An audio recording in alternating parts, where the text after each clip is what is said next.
everyone. Welcome to the new normal. I'm your host, Lisa Davis, aka Litecoin Lisa, and today is a very Oz Sunday. I've got my buddy Skullcap SaVant. You guys can follow him on Twitter at Santorin Ben_Ben. The link is in the description below. And hopefully we're going to do more of these. I really enjoy, he's a personal friend of mine. And so we chat a lot of times during the week about different things that we see. And we really want to bring those to you and share them. So we're going to try to do a better job at doing that. Let's see what he has to say about, we're going to talk a little Super Bowl stag. Right after this. Give us a like and share the video. Thanks for joining us.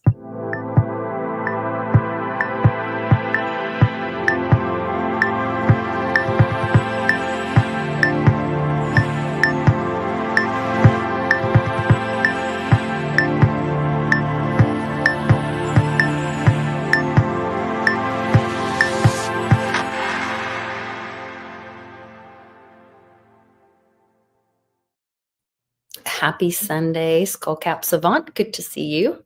Hello. How's everybody doing? Good. So it's kind of fun. We're doing this on a Sunday and talking about like some, lots of Sundays are used for ritual and that kind of stuff. But we're going to talk about it in a little different manner. Some of the things that they put out in the open. And then you can choose to look at it or not. Disclaimer to the audience. Yeah. Well, I mean, we're coming off, we wanted to do the show closer to having come off the hind leg, not the hind legs, but the coming off of the aftermath of the Super Bowl. But we had some things happen this week, had to reschedule. So sorry if the themes are a little bit stale, guys. It's only a week since the Super Bowl, but that is so crazy that like news is coming out so quickly, which that was in Cliff's data. He warned us all about that. So like a month's worth of news in a week or a week's worth of news in a day. And that's where we are. What do you say? There will be days when decades happen, or they think is what? Something like that. Yeah. And I mean, it's certainly been the case, but what we'll say at the beginning of this is, it's Super Bowl stuff, but secrets revealed, UFO file, all of the hidden technology. This is actually what's related to the specific rituals that we're going to point to. Right. And we're going to actually cover the gamut of three specifically Super Bowls that seem to be woven together in a connected ritual over the course of about 7 years. With the Eagles winning this year, it actually bookends a 7-year span from when they won last. And we'll get to this by the end, but there is your double-headed eagle, which is kind of your Roman crest, right? Yeah, I didn't even know about that. Yeah. So this is what I suspect some of these themes are. We'll do our best to kind of speculate on them and claim some sort of way that we can look at it to kind of couple with the event stream unfolding with everything else that people are anticipating with what is coming out with Doge, with Trump, with everything else. Well, and one of the things that kind of encompasses all of this is they're getting ready for the big disclosure on JFK's murder, assassination attempt, the Trump assassination attempt. There was something else. And then also in the statement, if you read the thing from Anna Paulina or whatever, or maybe it was Pam Bondi, I can't remember, one of the two of them, it says, and UAP extraterrestrial life. Yeah. So it's not just about like, why would they be linking? And that's what we're going to go into and kind of point everyone down these different rabbit holes. But why are they talking about JFK's assassination, Trump's assassination attempts, and extraterrestrial life? Seems odd. That's right. If that's in a government document. So to the viewer, maybe this is going to be, Lisa and I have been talking about this being a series potentially too, where I try and cross-pollinate some of my researches into the annals of her channel a little bit. And for those unfamiliar, my work centers around the decoding of steganography, I'll give Lisa a link here so she can that'd get up be into great. where you can find my Rumble page. If you want to ever look at my tapestry of investigation, I started finding patterns in the way things were being broadcast in social media, in pop culture in general, sports, movies, music, the way history was unfolding in the public eye, at least since World War II.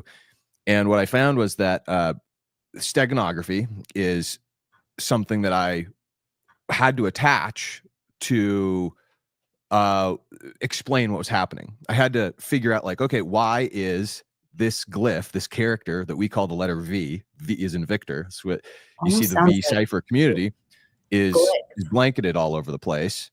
And it's, why is it attached with a pattern? There's a pattern here that it's attached and used in certain ways. And so what I determined was that it's like, oh, this is, I went on a quest to find out what, if anything, this is a technique by way of to do something with. And I stumbled on and found steganography to be this encoding mechanism that is even used in day-to-day life today by people that create ciphers. It's an occlusion layer that, you know, like a decoder ring from the Ovaltine and, you know, the Christmas Story movie, or anybody that grew up in that era, where a number corresponds to some other letter, but it doesn't have necessarily a pattern that you can associate to it unless you've got the decoder ring.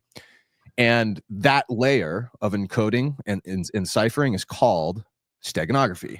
You can do it with watermarking on bills. You can do it with watermarking on screen, on a visual representation of an LCD screen, or you could even simply put a character in plain sight that means something else, but means a thing to the public differently, right? So I was just scrolling through my pictures because I'm trying to find, because I'm really attracted to, or seem to resonate with, the Z steg.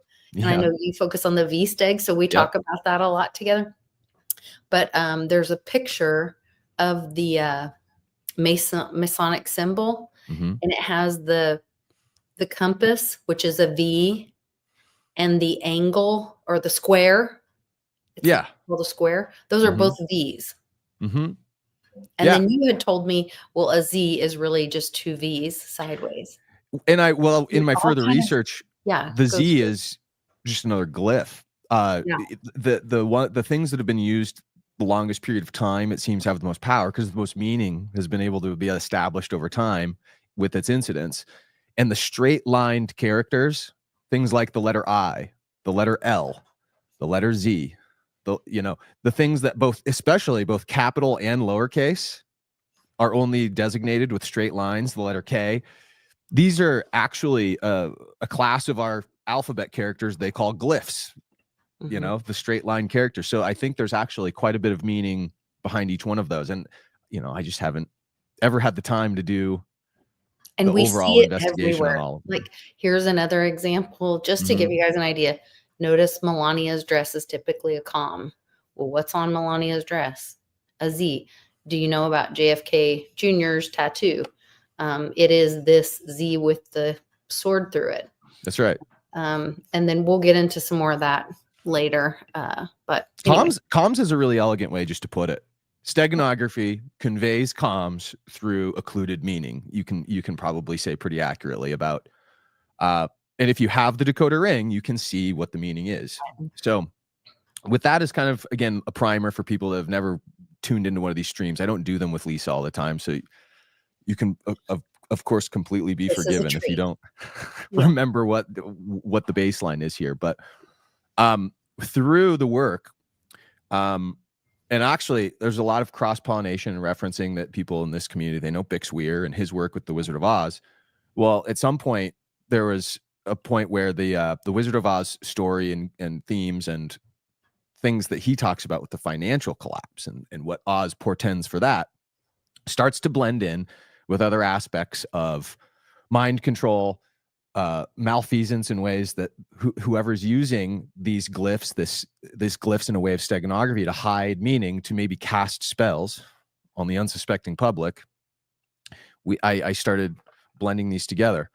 And where it comes to today's show is that the Super Bowls have a thematic quality of broadcasting a lot of things, as we know. We all look at the halftime shows now to find the symbolic meaning. Everybody's kind of tuned into this. But beyond the symbolic meaning of it, people look pretty rotely at, even the Kendrick Lamar thing, the fall of America, game over, and these things that they saw in the Super Bowl halftime show this year. But it's really, it has never satisfied the complete picture to me. So today, like we mentioned, Super Bowl 52 was when the Eagles won the first one, and I call that the Glass-Steagall Bowl.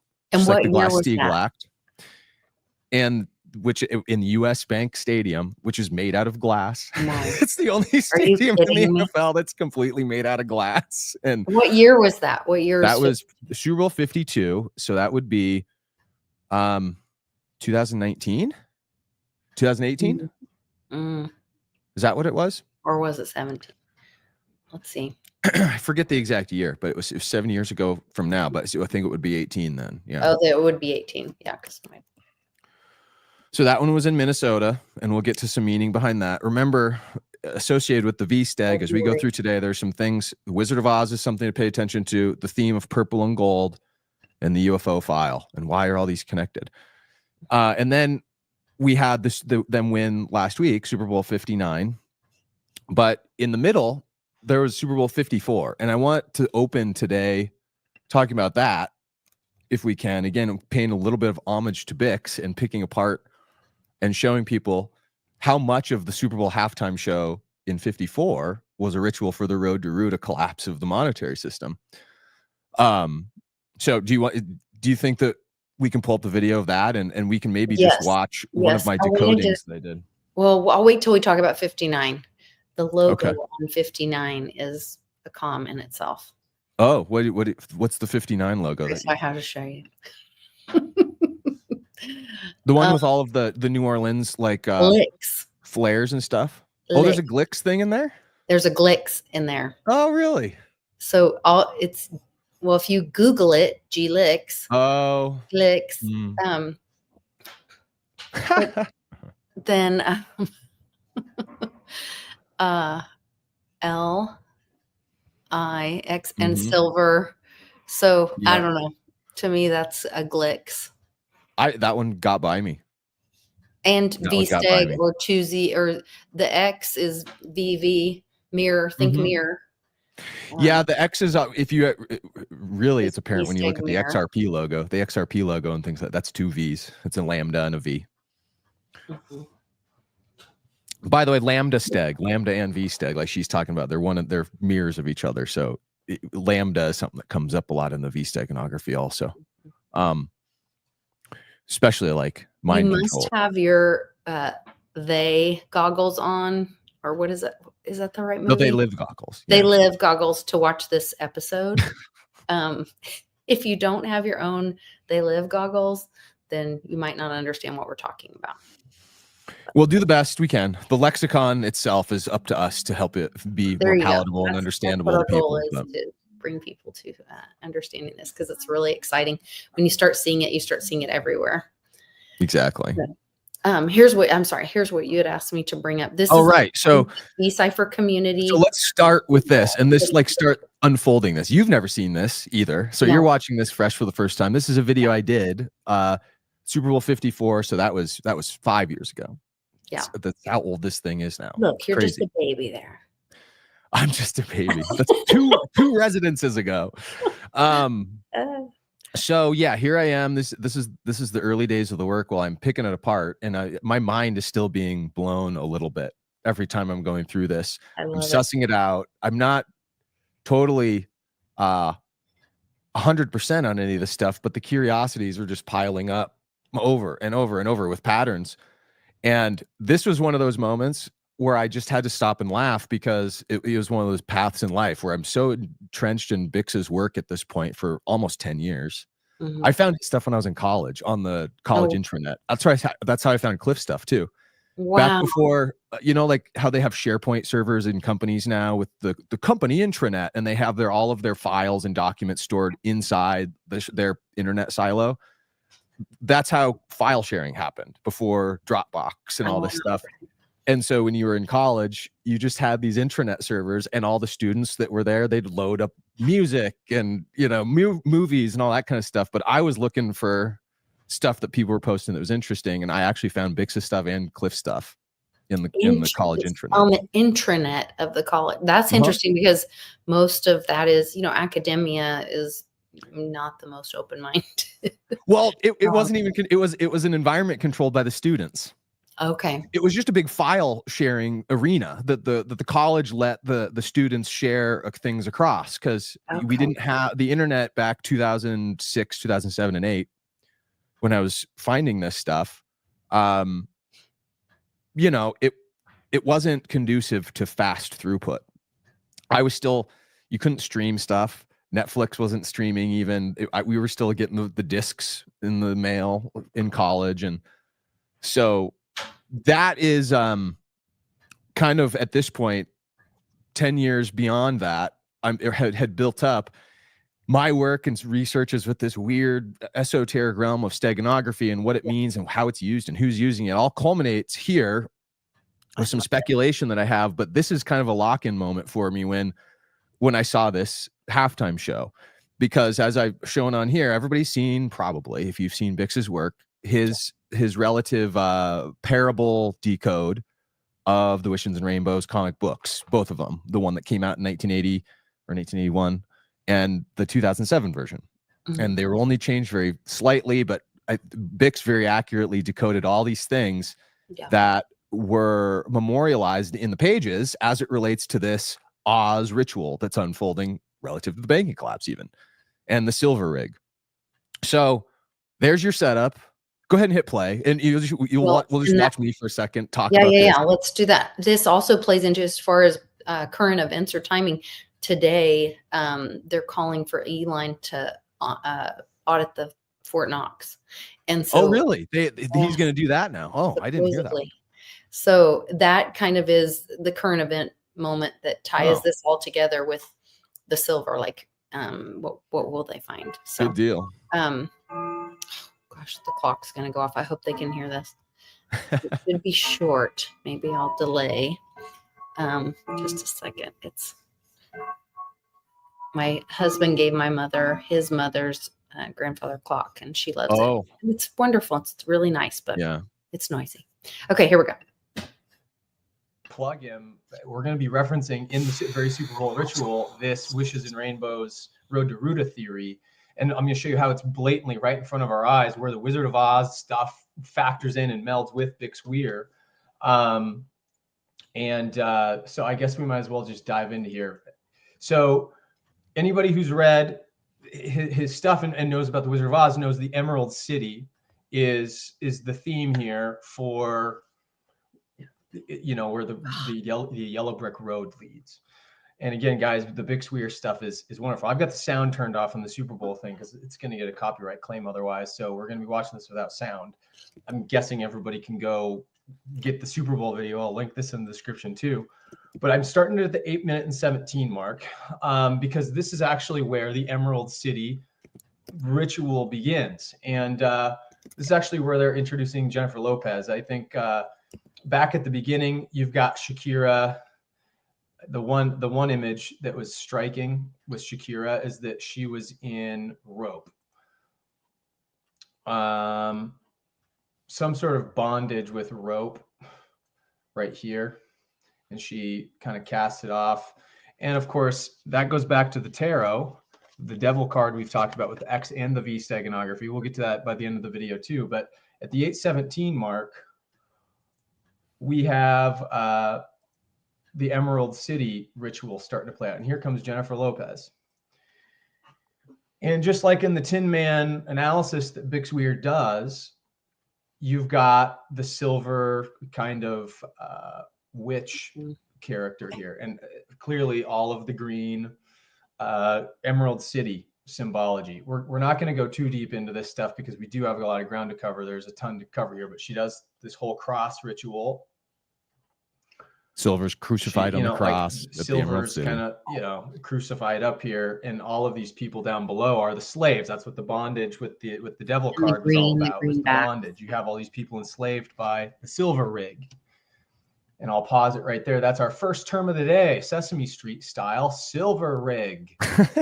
And as you guys can see, they just had the that concepts video. we covered in the channel. I've already pointed to in my playlist, The Star of David. In how the USAID spending was paying for this, like Sesame Street. God, where was it? Was it in Saudi Arabia? Yeah, I know what you're talking about. It was like the Iraqi, or yeah, I think it was Iraq. And it's an old one. They produced it like in the 90s. It's bought, paid for, and produced, and you know. But my point is the same language. I know. It's funny that it comes up, isn't it? Yeah. You see on my list there though, on those terms, you see the 119. Oh, hold on. I have to. The 119, which is the reverse of 9/11, and this all goes into this too. And you see all these terms in the English ordinal, that Star Wars, George Lucas. No, wait, that's 311. Ooh, maybe 311. Maybe March. 113. This is cool. If you've never looked into specifically lies, deceit, mistruths, bullshit, of these things all equal 113 in gematria. So literally anything that is denoted as something that you can use as a placeholder for not telling the truth, it always equals 113 in gematria. Like, we don't have a programmed language, you know. George Lucas 113. So I wonder if the truth will be revealed on March 11th. Also, look at the next one down, Titanic 76. Yeah. Yeah. Who was the 76th president, supposedly? Was that the Titanic of the deep state going down? You see here, though, too, San Francisco and Kansas City were the two teams playing. Every time that you get the real Big Oz rituals in these Super Bowls, of course, it's Kansas City that's in it, because we're not in Kansas anymore. Toto, you know, it's all the Fed is in Kansas. The Federal Reserve Bank. Exactly. Like their center thing. So anyway, there's your freeze frame for the. Scroll up a little. Is this the whole screen? Is it cutting off the top part of the screen? I don't know. It shouldn't be, but well, maybe I might have. I wonder if I have it on like zoomed.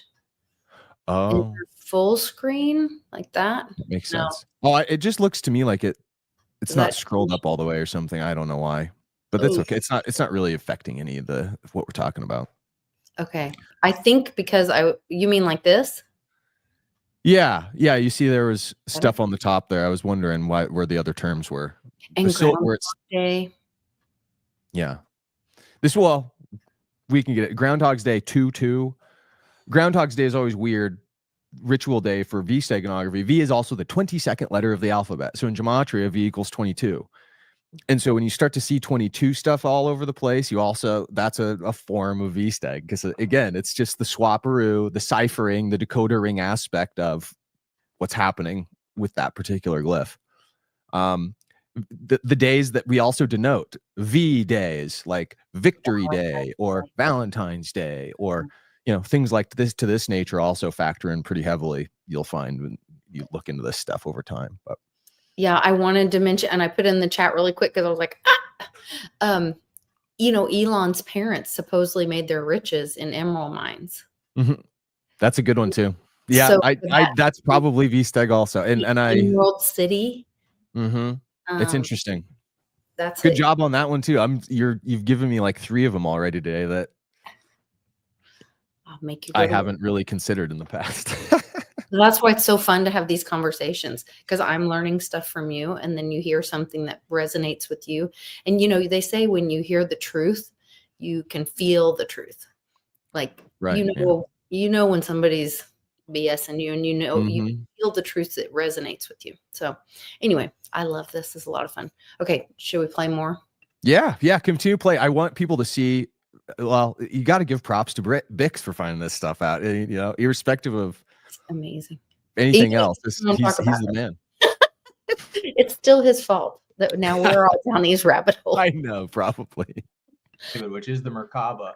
This is the energy structure underneath the earth that Cliff Highs talked about, where he talks about Samuel Warren Carey's work, the expanding earth, Nikola Tesla, the Star Wars program, and also all of these are 119, 119, 119, just like 9/11, the reverse of 9/11. When did the repo market start to collapse? 9/11 of this year. When did Nikola Tesla's technology, Star Wars space program technology that was installed in the 80s in the Reagan administration under the Bushes, like we've covered on this channel, guys, just again, watch the playlist, using Nikola Tesla's technology. This is how they're tying in, of course, some of these gematria terms to these very rituals. But anyway, bondage of slavery by the silver rig kept the economic system is keeping everybody enslaved, right? So we continue on with this video. She kind of spins around, whatever here. It's worth me saying. She's singing. Waiting for Tonight. Waiting for Tonight is the song she's singing, and this was interesting to me because we've got this whole concept of year zero, and year zero is 2020. And we also know that the Super Bowl was on Groundhog's Day on 2/2/2020, and so you have numerology of 22 on both because zeros get canceled out. So the year 2020 and 2/2. What is she waiting for tonight? What is the ritual saying? What are the wizards that are controlling these rituals saying about waiting for tonight? Is there some sort of transition regarding silver that happened on the 2nd in terms of markets? Because another video that I'm going to reference is Greg Gammon here. And we'll go back to this after the Super Bowl video is over. But I love starting with this coronavirus stuff, we all of a sudden have a China component here. It's his nickname. That's related to some sort of economic warfare. Waiting for tonight, was there supposed to be something timed with this Super Bowl ritual that we don't know about, that has something to do with a new paradigm regarding year zero? See all of these 22 lineups. And you go over here, we've got plenty of 22 lineups with the CFTC and Apple and Nazi. I've lined these up the best I can, but we have the F-22 Raptors being retired in 2012, like we've covered in other videos. It seems like also the reset scenario, reset was 22. And that was what I was talking about with 56 is 22 also. I have it up 2/2, this February 2nd, which was Groundhog's Day. By the way, guys, Groundhog Day, we have some real interesting stuff regarding, and Bix, this is another one for you, dude, Bart Chilton. And I'm if you don't know much about gematria, this is the encoding of the Hebrew practice of encoding letters into numbers, and the elite ritualize this stuff. The very wizards that you talk about in your video, dude, they use these codes. So they tie all of these events together. And Kansas City and San Francisco were playing in the Super Bowl. Bart Chilton is related to this whole silver rig process by way of this. And we'll get more into the gematria as we go along. Bart Chilton just died back then. The video I got to keep playing because there's so much stuff packed in this. We got to get to it. So Waiting for Tonight's the song, and all of a sudden, boom. The floor drops out. With the ground falls away, the emerald ground falls away, and a Tesla coil is revealed. Literally a friggin' Tesla coil, as if the old system is falling apart. Year zero component, right? And Cliff High's talked about this in his data, where the future, the 2020s, the soaring 20s, it's going to be a weird friggin' time. And Niagara Falls pouring. This is all Tesla symbology because you've got the Tesla coil in the middle, and Niagara Falls, the famous generator system that he built and intuited out of his dreams using the hydraulics of Niagara Falls. We've got the Emerald City component. Seattle, remember, if anybody knows anything about. Okay. I was not yet on the Buffalo things from the recent thread back then either. Like I am now, and we probably can't even get to Buffalo themes today because we've got too much to cover with Super Bowls. But Niagara Falls. Everybody should remember the year zero, right? I think we all probably will, by the way, look back on the time that we're talking about and designate that was year zero. That's when the calendar reset. And we're just in year 5 now, right? And we're just simply in year 5 of and after weird. Speaking of calendar resetting, which we won't have time to get into this either, but the whole black box, we're in the 4th dimension, interdimensional travel, that maybe this dimension, and you know how they're talking about getting rid of, we're coming up on another spring forward, fall back thing, and they're talking about getting rid of the time change. I think time, and I think we have been trapped in this dimension, which is in the fourth dimension, that's time. So one dimension is a point, or maybe that's zero, I don't know. And then it's a plane, then it's the grid. 3 dimension is a sphere, which that may have been part of the trap when people were in the sphere. But then I think we're in the fourth dimension where we're in a prison of time. And so I'm right with you. I think exactly what you think about the prison of time. The little black boxes the Jewish guys wear on their head, and they nod and pray. Well, yeah, if you think about it, here's the thing is black box. If you really break it up, the black box is Saturn, the black cube of Saturn. Yes. Saturn is Chronos, chronology, tracking of time. And there's also, I don't know if we've talked about this on your channel or not, but I'm of the mind Saturn. You see this new painting I have, by the way? No. Oh yeah, behind you. I did. I was noticing it when we were talking. This is kind of a representation of what we're talking about. Here's the space guy. Saturn's up here. Yep. This is the moon up on the top, and then you've got Venus over here. And it's crazy to me. Like this was an artist named Chris Jacob, who we actually represented in the gallery here. Cool. That I got to meet and kind of rub shoulders with. But when I moved up here, I saw this painting, and he doesn't know anything by work. These are all of the components for my work. The eye with the earth melting, to me, represents all of these aspects of these things, and the mind control, the melting of your mind in your mind's eye, right? Look at the shape of that.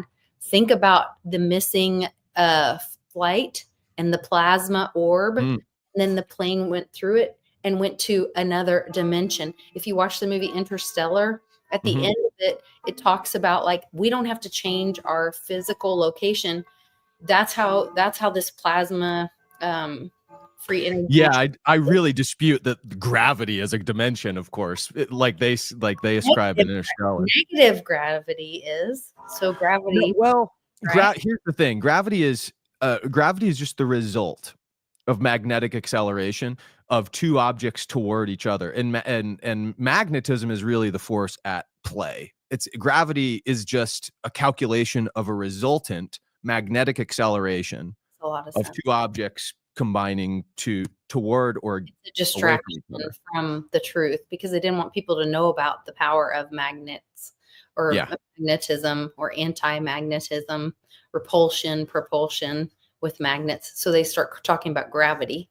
We'll dumb them and call it something else, and they don't know because really what you should be looking at, like you're saying, is time, not gravity. Yes. What are we really, and that's actually these books here, if anybody cares. These are some books to get. AP Levick's Investigations into Time. There's a two-part series. This one's kind of hard to get. It's really a dissertation about studying Nikolai Kozyrev's experiments. Oh, okay. Nikolai Kozyrev was the guy that set the mirrors up in the Arctic circles, so he had less interference, and he was able to conduct experiments in a way such that he could prove that time was probably, most likely, a substance. And kind of like the ether is this fifth element, while time is this other thing that you can manipulate. And like you're saying, how possible is it that we're in a prison of that? I believe we are. But I think that's part of the, like, what everyone's worried about, like the end of the world and something, whatever. Like, I think whatever ends up happening may be a positive thing, and we get to jump to that fifth dimension, and then we're out. I don't know if we'll jump dimensions. I just think we'll get out of the soup. We'll get out of the soup. That's the goal, in my opinion. Is you have to watch Interstellar and at least watch the end of it. But they unpack it, and they say, like, it goes to travel. You stay in the same point in the graph. You are a point, because our DNA is a code, is an address. We are the same address, no matter Well, where really, consciousness, our own consciousness Yes, is even consciousness. the original address of It is an ourselves. address. Mhm. And so your address does not change, but you could travel, you could use that word, by changing dimension. It would put your address in a different location if you change dimensions. Like if I looked at my address on 2D, it might look like I was here.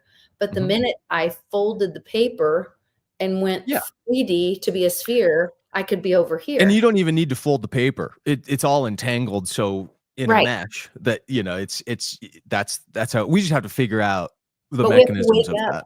to realize we're being trapped in the 4D. Yeah.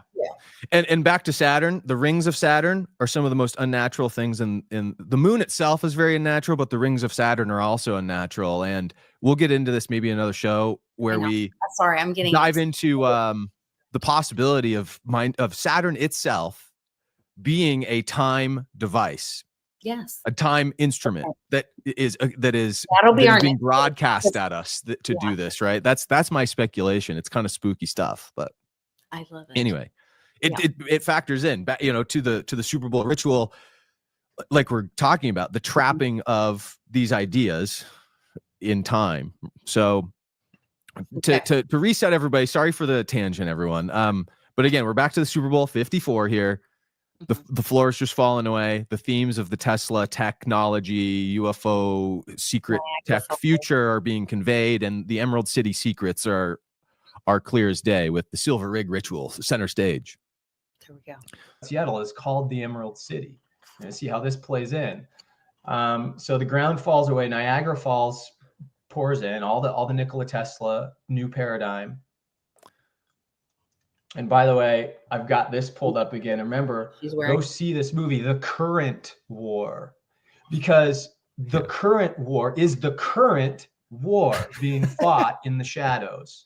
It's all about Tesla's technology versus this Edison paradigm that we're under right now. Okay. And so this is another hint. This movie that came out this last year, very kind of underneath the radar, it's mostly about Westinghouse and Edison, and Tesla was only on the side.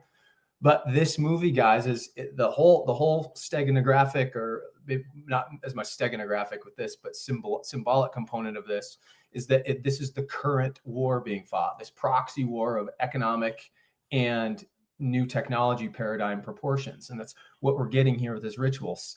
And silver is, we're still enslaved to the silver system here as we're coming in. So this guy comes in, and Bix, you'll love this, dude. If you ever watch this video, this guy comes in with a shirt that says "Made in Medellin," but if you look at his shirt, it's a flower. It's a rainbow flower. Okay. I remember, guys, I was showing you his site here, or was it? Oh, it was this one, Wishes and Rainbows. The whole concept of this Fed comic book that got released is that Colorland is going to be reestablished out of the black and white, which is the gold standard, and this representation of gold standard. Who else was playing in the Super Bowl again but the 49ers? And doesn't it make sense the gold rush situation? And it just to go back, find I think 49ers in here somewhere. Where was it? Back to the people. I put Titanic in here because Titanic was all connected as well with these events. And you didn't even know how that works. But where was the 76, the Titanic? Yeah, I don't know if I put the 49er one in here. But what was really all about, of course, was Joe Montana, and because he played for both San Francisco and the Chiefs. We'll get into that again. I guess I keep going away from this, but Bix, if you look at his shirt, this is his shirt, and that's another video. I don't want, you can just see on the shirt the Colorland flower is all I'm getting at. You can probably find a better photo. It matches up with the Road to Ruta theory. And so what he comes in to do, he's got the black shirt, which represents the black oil in the comic book, and then he's got the little black droplets of oil flower. It says "Made in Medellin." He's a Colombian rapper. I looked into him. His name is J Balvin. Oh, Colombia. But he comes onto stage, anyway, with all these other flowers behind him. And did you see the blue and pink? He's dancing around and color? she's doing her seductress thing.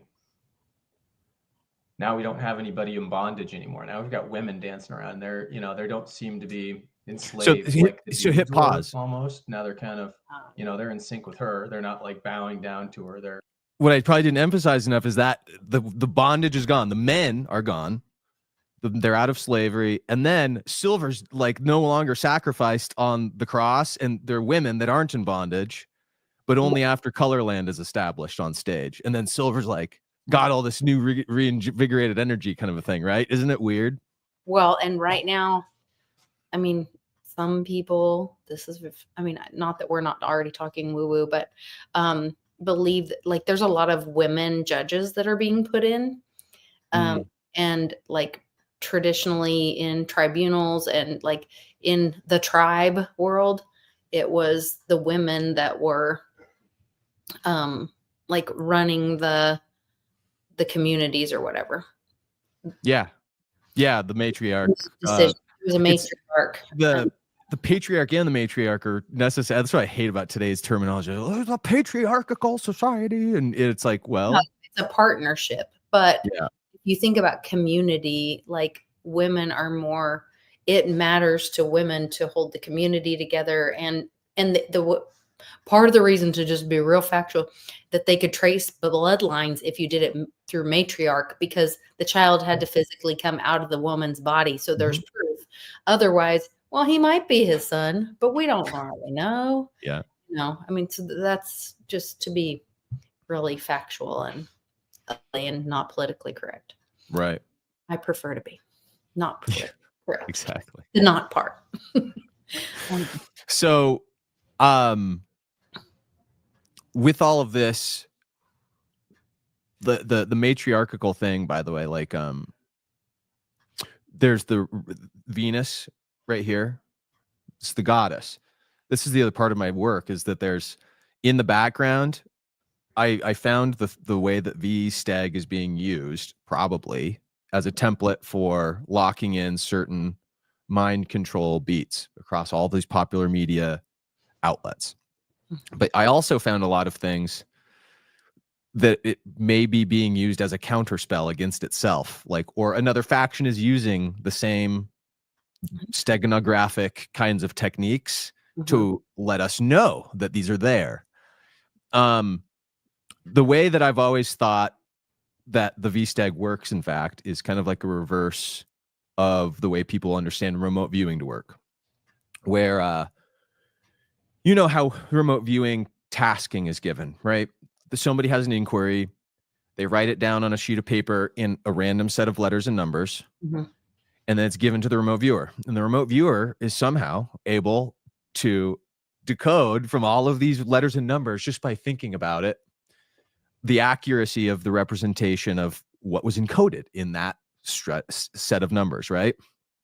Well, if you can consider for a second that that's real, that's okay, these remote viewing guys do this. We see the evidence of it. That's pretty spooky. We don't really understand the dynamic of it relative to those random letters and numbers that are put down on the paper. But if that's the case, and that's an actual effect that you can achieve, imagine if somebody was purposeful about it and they programmed the glyph. They didn't program the idea into random sets of letters and numbers.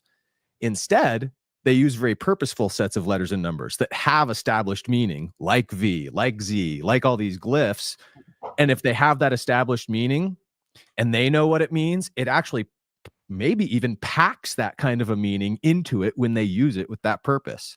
So them just slapping a big V on a movie poster might just look like a design element to the unsuspecting eye, but I don't know. What's that? Or Donald Trump's face.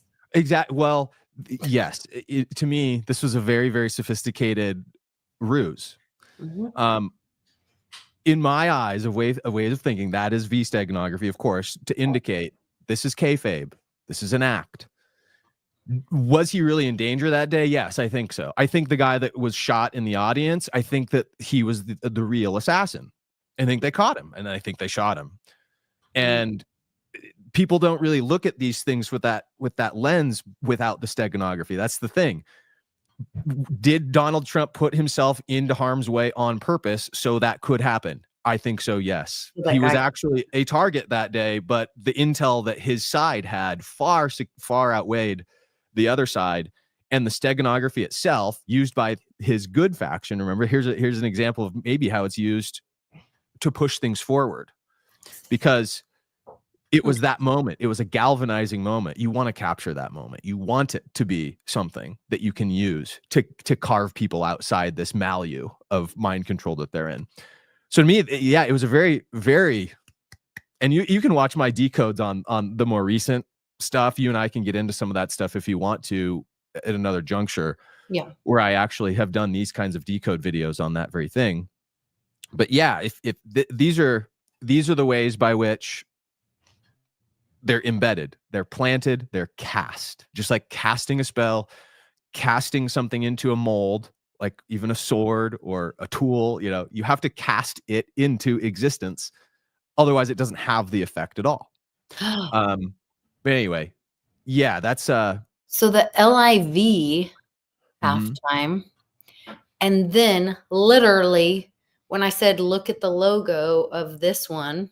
So this one, the logo of this, see down here in the bottom left, LIV. And then this year was X. LIX. Yeah. So a V up and a V down. It was the mirror. Just another confirmation that it was the mirror. It's very possible. That's interesting. So I don't know if there's actually too much else here from this halftime show either to derive. Super Bowl 54 was, the Super Bowl that presided over the beginning of COVID also. Okay. We had not yet gone into lockdown. This was right before lockdown had occurred. I was tracking all the virus stuff, of course. Anybody that had a Chanboard account knew about the virus back in, November of 2019. But we had all of it, and these things here that start unfolding are very much part of my speculative process of what's happening with that, who's behind the scenes. And so if you want to talk for a second about the Glass-Steagall Bowl, then. So you had the 49ers and the Chiefs in the Super Bowl 54 ritual. 49ers I kind of touched on, that was kind of all about the gold standard reset. And then you had all of the themes with the reset of the economy being done, maybe with some characters like Bart Chilton. Where'd he go? Everybody, I even remember Bix in those days. Bart, I hope you're okay. I hope you're witness protection. Yeah, and me too. And I think he probably is. Just look at how all the numerology in the gematria lines up with his involvement at that time with those key prescient markers. And you start to get kind of a more complete speculative kind of a tapestry about what this has to do with banking. But if you go back to 52 and then 59, like we keep saying, right, the Eagles beat the Patriots in Super Bowl 52. This was the last time the Patriots were there, and it was the end of the Patriot Act era, in my opinion. I actually decoded this part of it so well. I called the Super Bowl 55 winner in the preseason that year. I said, this is a foregone conclusion. The Buccaneers are going to win. It's a home game for the Buccaneers represent the Templars, which are this other faction in play here. And so I started actually then, because I had this view of Super Bowl 54, I was able to look back at Super Bowl 52 with new eyes. And that's when I started to see throughout the rest of that year, like, holy crap, we're in the middle of a banking collapse, systematic ritual over many years in the Super Bowl, it appears. Because if you go back to Super Bowl 52, Eagles beat the Patriots. Tom Brady then leaves the Patriots. Their dynasty is over. The USA Patriot Act and any sort of control that could have on the population. Is it gone? The question mark. But there's all these other things. Super Bowl 52, again, I mentioned the glass stadium. If you look up a picture of the Minnesota Vikings stadium, it's completely made out of glass, and it's called US Bank Stadium. You gotta be kidding. And remember how Hillary would talk about the glass ceiling all the time? yeah. Did she mean It's something going else? to break. And so now you have all of this stuff going on with, and I'm not even going to get into being able to reference a lot of this stuff, because we will have to do other shows if people want. Oh, I'd love to. Yeah. But we have a lot of key symbolism around Minnesota anyway, because of the true founding of the country by the Templars in the 1300s. There's an artifact called the Kensington Runestone, and the Kensington Runestone was a thing that was found. It was excavated in a guy's backyard, a few dozen years back, and it was something of a relic in the way that things used to be done for land claims back in the day. The way land claims worked was you had these tablets that were inscribed with the right of owner, or right of exploration owner, right of the founding members of the people who happened upon this land and claimed it. And what you would do is you would try to strategically place these runestones in a place that touched the most water tributaries, because you could claim all of the land that water tributary touched from downstream. So if you strategically placed your runestone well enough at like Minnesota, where all the tributaries of the land of 1,000 lakes and all the tributaries kind of go from there. Right. The tributaries from Minnesota expansively reach like over 75% of the landmass of North America, not just the United States. And so you have, alongside banking collapse, you start to see reset of borders, reset of established founding, reset of understanding of who really owns what in the country, who found it. It wasn't Christopher Columbus. It turns out it was the Templars that were here after they, and we're talking about the Cathari Templars, the people that escaped the all of the terrible, horrible, murderous purging that happened with the church. These are smart mother effers, and many of them got away under subversion and misdirection, and they sailed over here. And this is the story that you find maybe underneath all the VSTEG. What were the Cathari Templars? Well, they're really good at banking, and it wasn't usury banking. It was banking how it would be done, kind of like how we see today with perfect banking, blockchain. Blockchain is kind of a Templar-like invention. You find out when you look at how they used to do lending practices, and they even had the Templars even had assistance practices for banking. There were at some point associated with the Cistercian monks. The Cistercian monks were an order, again, that were totally charitable, just like the Templars didn't take money for healing people, for teaching people. They were very rich because they had coffers. They would do the exploits that the Cathari would touch the social order with, gained them money. It just did. And the Cistercian monks would be given land all the time, just because it was the charitable thing to do. And most of the time it was unproductive land, and they knew how to make it productive. Put some sheep on it for 5 years and I can grow stuff on it. Yeah, it's rocky now, but they'll eat the grass and they'll crap on the ground and it'll make it fertile, and it can shear wool. And so they gained all this money, and they had money to lend, and they would even do things like cipher the deposits, kind of like a auditor, kind of like how banking is done in blockchain through private keys. If you have those, you have access to the account. So say you had somebody that you've got the Khazarians. The Khazarians are contemporaries at this time, right? And you need to get to China, and you need to go around Khazaria to get there. There's no way that you're going to do it without it. But you don't want to carry your net wealth on your person while you're going through this treacherous journey. you'd go find your trusted Cathari Templar banking institution, and you'd make the deposit there, and you'd give them your money.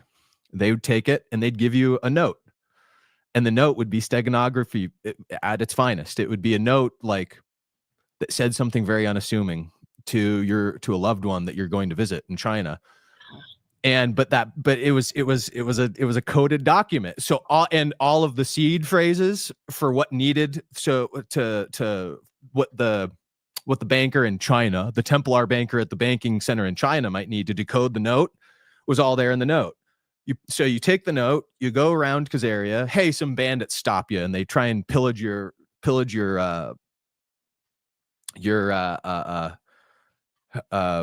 brigade, and they'd find nothing except for this note. You have nothing. You poor, they'll just let you go at that point. The idea was most of the time they wouldn't just. People wanted the money. They wanted your wealth. If you didn't have anything, they'd beat you up and send you on your way.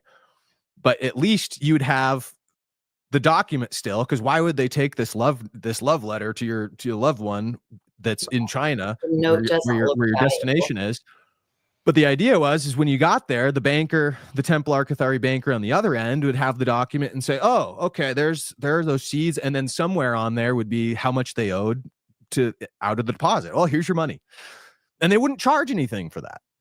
That you just had to be in network. You needed to be a friend of them. They wouldn't do this for their enemies. But you see these are, when you start to look into the systematic framework of how they even did things, my only point is you can actually maybe start to speculate on a hidden hand that these guys are playing in here. Mm-hmm. We've always heard Bix talk about the good guys. We've even heard Cliff talk about the self-organizing collective. I think these are all one and the same. I think even Cliff probably is wise to the history of this self-organizing collective. I think he might be wink nodding at us with all this latest Cathari stuff. I actually have really enjoyed that he's on this Cathari bend lately. But these are just pieces of food for thought, I think, for people that, as we're looking at these rituals, how is banking involved? Why are these glyphs here? All high level. Why the thinking is such the way that it is? Why we speculate in these realms.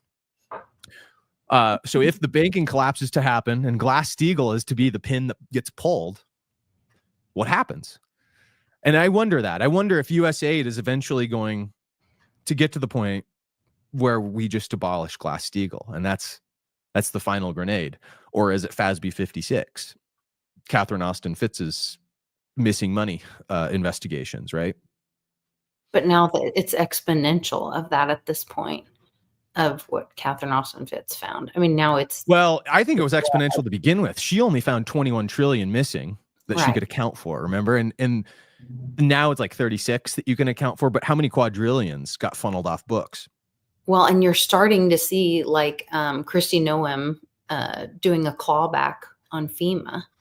And if they find the pathway of the money, the funds going one way, they could, in theory, reverse stream and the dam could break. Like Barron Trump tweeted today, get ready, the dam's about to break. And then, like Bix always says, there can't be deciders. That's why he gets so upset when I was learning about Nasera Jacera and asking him about it. And he's like, no, it's the Roja Bruta. I'm like, okay, we can call it whatever you want. Mm-hmm. But in the way that I guess Nasera was talked about in the 70s or early on 80s, maybe, there were always these deciders. Well, there doesn't have to be a decider if the flow is reversed, if the stream goes the other direction, because we know how, and once we know, and I think we all know, and it will be exposed through Doge and all that, where it went, then the clawbacks could start to happen. And Trump's already demanding that it be given back to we the people. I think with the dams breaking, so I think about the tributaries we're talking about. Yeah, dams stop tributaries from their natural course. Also, like so the connected lands, the lands that are supposed to be connected with these tributaries, are all dammed up. Mhm. And there's a lot of this that you find, you know, as a theme across a lot of these weird instances where there is wealth that could be transferred, that could be gotten at, which I could be, you also, know, like Grand Canyon.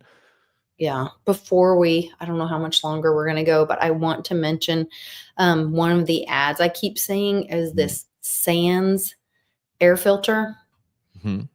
and that means without.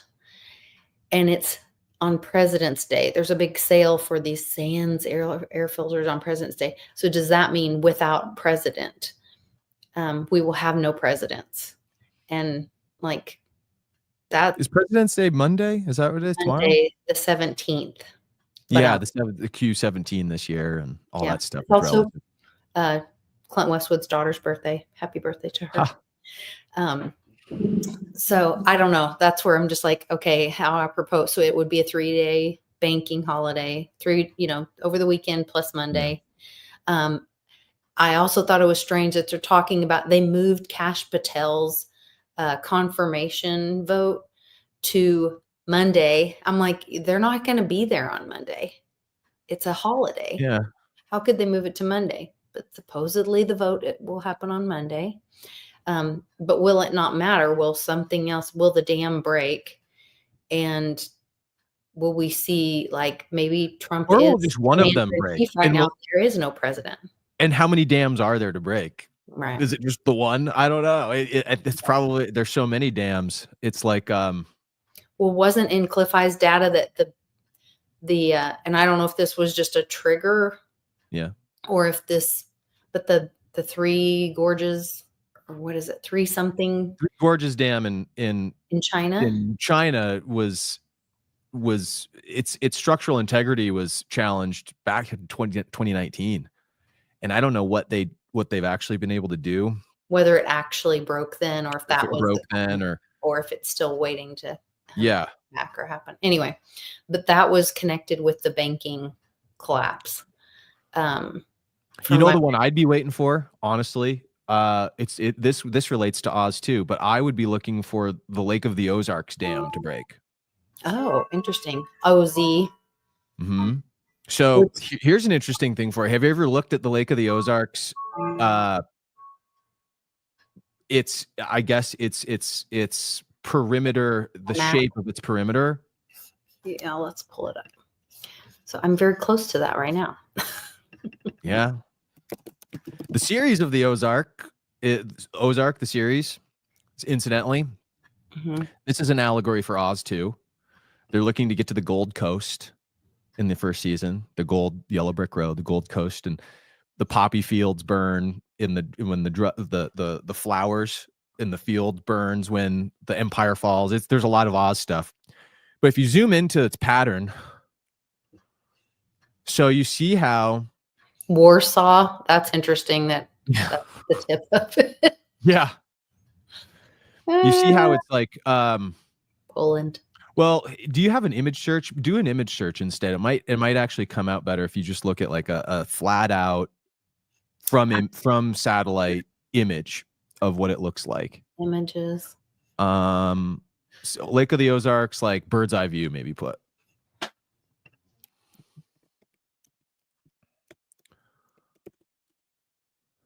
There we go. I don't know which one you want. Even just the one up at the top is fine. Like all the way up at the top, this one? where yeah, that one's fine too. So you see all these little flares off of it. It's got all these little like side not tributaries, but like inlets. Coves. It's kind of an unusual pattern for a lake. It's not a natural lake. A lot of people don't know this either, but it wasn't a lake before 1929 when it got dammed up. Right as the Great Depression happened. And I suspect the reason is because of all the gold mines that are under there. There's a shit ton of gold underneath the water.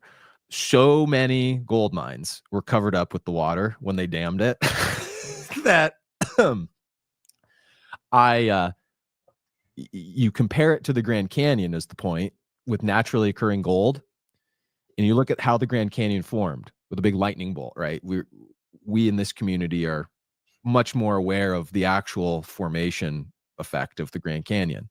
It's a fractal. You look at it from a fractal pattern of a lightning strike. It's when you look at the pattern lightning makes, for instance, in sand when it strikes, it's the exact same pattern that you see with the Lake of the Ozarks. It's the exact same pattern at the Grand Canyon. Much more extreme at the Grand Canyon, mind you. The Lake of the Ozarks is big. It's not quite as big as the Grand Canyon. However, it looks like this little canyon formation was a lightning strike. It was formed the same way. That's why you have all these little refracted inlets off of it. Interesting. So what my suspicion is there are more of these sites than just the Grand Canyon, and it all factors in with Oz. Who's Marty in the Ozark series? He's Meyer Lansky. He's the Jewish he's the representation of the Jewish money launderer that was working with the FBI and CIA post World War II to hide all of the technology money. So back to our dam speculation, which dams are going to break? This would be the one I would be looking at, this dam breaking for financial collapse nigh kind of a thing. Or maybe the financial collapse is already in place, and then we see the Lake of the Ozarks liberated somehow. I don't know. It'd be a tough sell for all the people that have lakefront property just to have the thing drained back out, right? I have a bunch of friends that have houses over there, so they might be upset about that.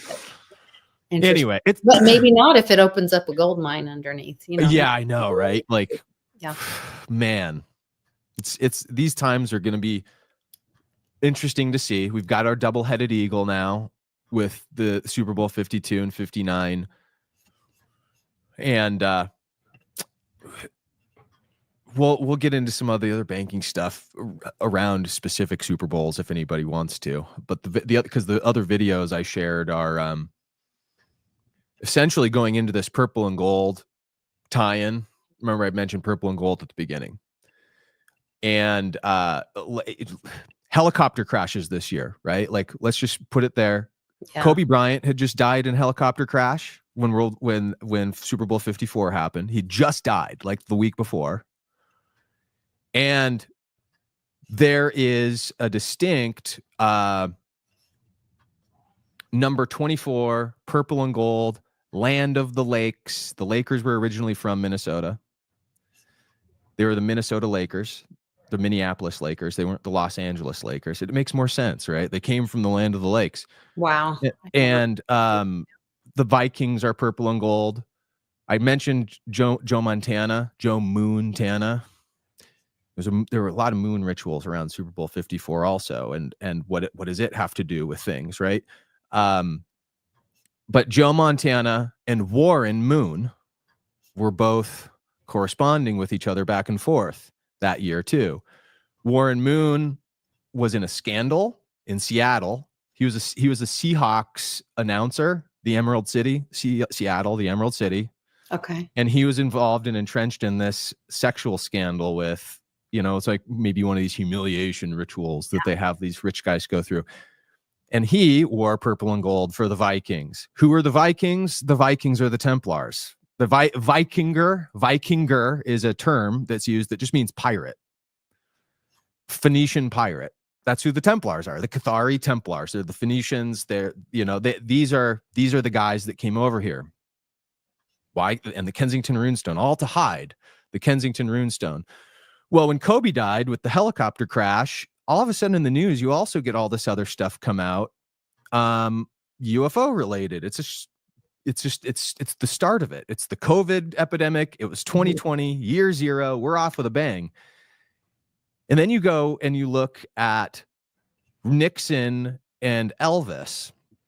And I can tell you how this all relates through the purple and gold tapestry. There are more connection points of why it's significant with Nixon and Elvis in particular. But there was a fabled meeting that took place that we now have photographs of, and I'll show you. Actually, the Smithsonian has had an article about it in 2010 that I went and found, of when Elvis went to the White House to meet Nixon. Oh, yeah. And it was a mystery meeting. Yep. And he wore a very unorthodox, the king always wore his white and gold. Well, he wore purple velour with gold ribbing Really suit to the White House that day. And it was kind of like the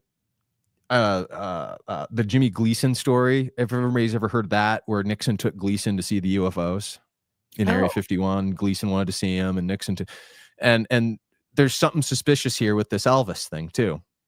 Yeah. Okay, so there are pieces, there are components to this that we'll go into deeper with the audience at some point. Yeah. But this year's purple and gold ritual, fly Eagles fly. There's even we talked about all the game over stuff. Yes. Oh gosh. But there's so much stuff that was going on with Super Bowl. Here's a tweet with Saquon Barkley. He's wearing Kobe's earring. And then here's Saquon Barkley in 2019, right before he died, talking about how he reminds him of Ozymandias. Oz.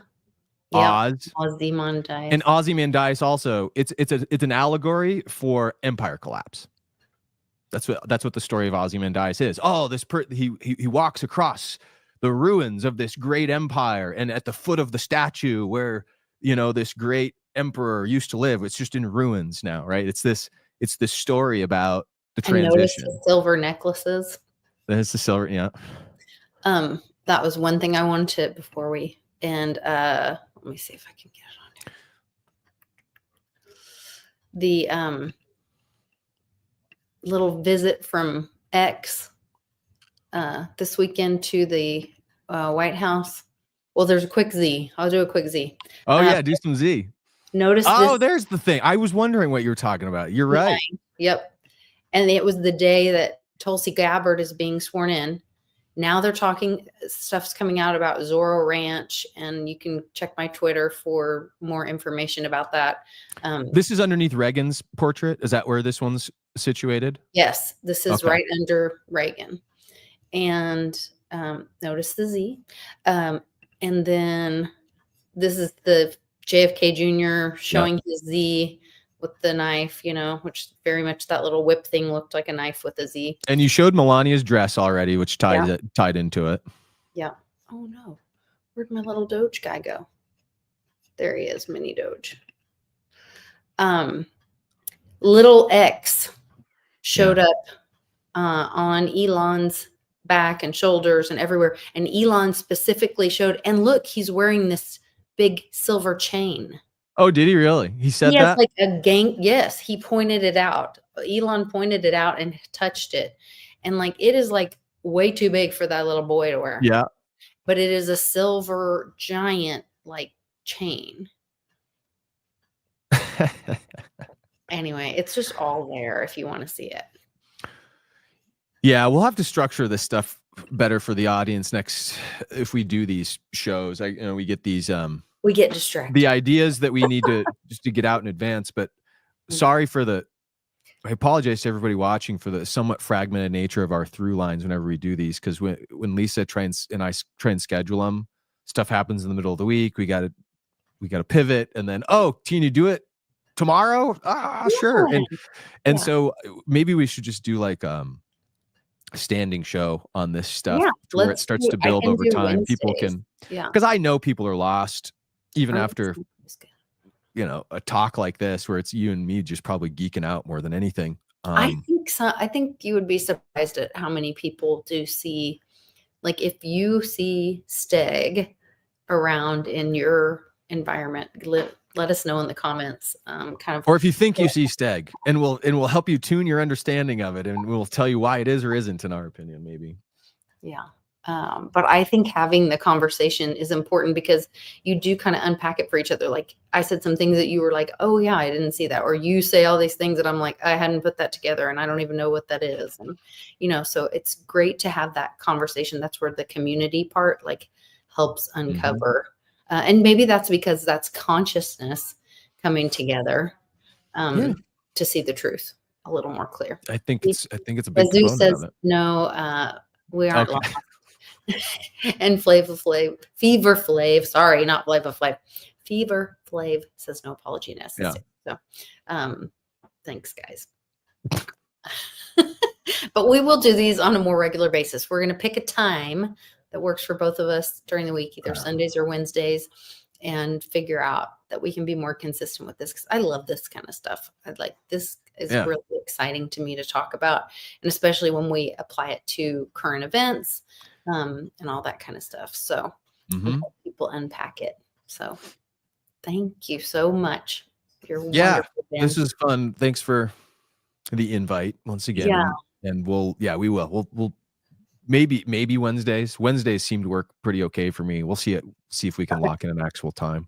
Yeah, that would be great. You guys make sure that you're following Ben on the Cipher community on Rumble so that you can stay up with these like epic decodes. I mean, it is just so much fun. This one is awesome. The bridges that lead to Oz, crashing the control grid. I love that one. I haven't seen this one. If you watch really the whole series from the Super Bowl last year with Taylor Swift, it rings. If you watch all the way from that one forward, it's 7 episodes that I did as an adjunct to my original research.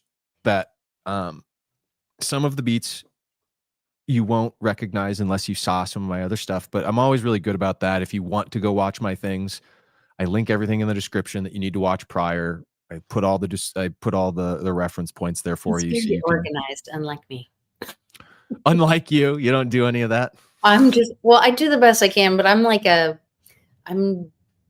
just to kind of put it all out there, and you're much more structured than I am, which is wonderful. That'll help. Well, I'm a dude, and I have an engineering way of thinking about things. Because blame my dad on it, but I'm also pretty woo and scattered sometimes too, as you're figuring it out, and you don't have language for everything that's going on, and but sometimes there's stag when there's not language. So exactly,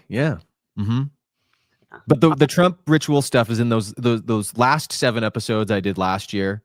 My stuff's long, guys. It takes you. It's like proper 3-hour length Joe Rogan experience type of a thing to listen to most of them. But you'll see why, if you're curious, why I think the assassination was actually a beneficial ritual to galvanize. You can look, and I think it's the nature of Oz and the time vortex that I talk about those things.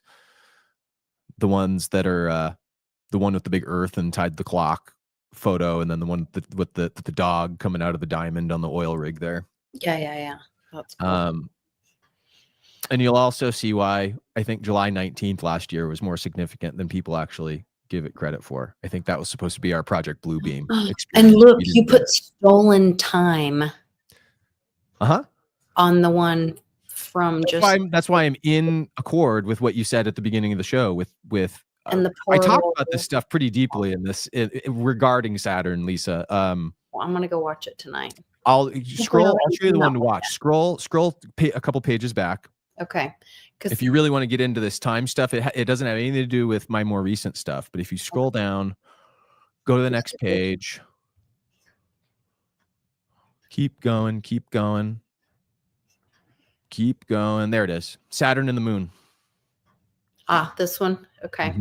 It starts there. My aha of like, what is going on with Saturn? It kind of starts with the investigation with that video. And I raised some really, even to me, confusing points that I don't know if I've completely answered for myself, but they're very strange. And this topic freaks me out.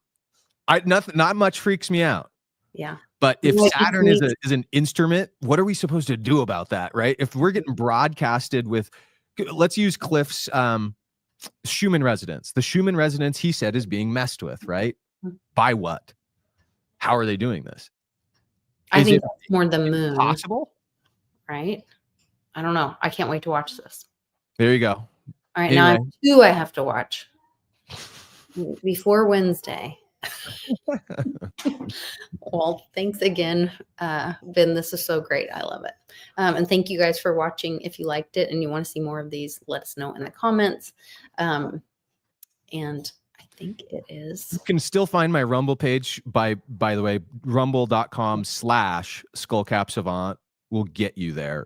I just call it the V-Cipher community. It's actually probably not a very good way to find the page. If you just look for rumble.com/Skullcap SaVant, that's where I am. And it is going to be the most comprehensive place to get my stuff because half my videos have been banned on YouTube now, and it's just kind of a fragmented place. You won't get to the bottom of all of it there. So that's what I'll say about that. And I'll put a link to the Saturn and the Moon in the description of the video on YouTube, so you guys can find it there more easily. Right. Thanks again for joining me. All right. Thanks, everyone. It was fun.